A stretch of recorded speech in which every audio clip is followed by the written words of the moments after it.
एक शानदार सल्तनत सिलीसिया में बादशाह उमरान और मुल्का सफिया अपनी अकलूती बेटी शहजादी लायला के हर लम्हे को बहुत अजीज रखते थे।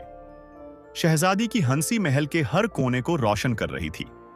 मलका सफिया की कजन मलका अपनी हसद में लपटी शहजादी लायला की तौजा देखकर अपनी बेटी शहजादी अम्मारा के लिए तख्त पर कब्जा करने का जादुई मंसूबा बनाती है।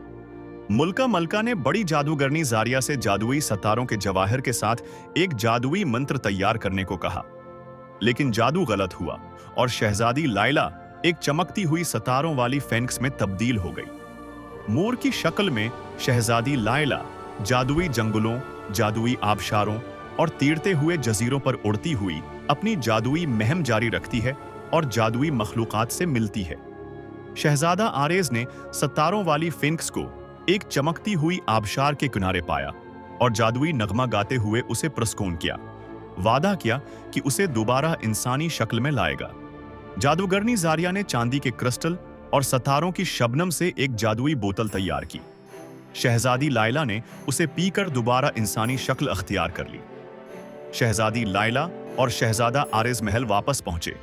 मलका को शिकस्त दी गई और शहजादी अम्मारा मुआफ कर दी गई।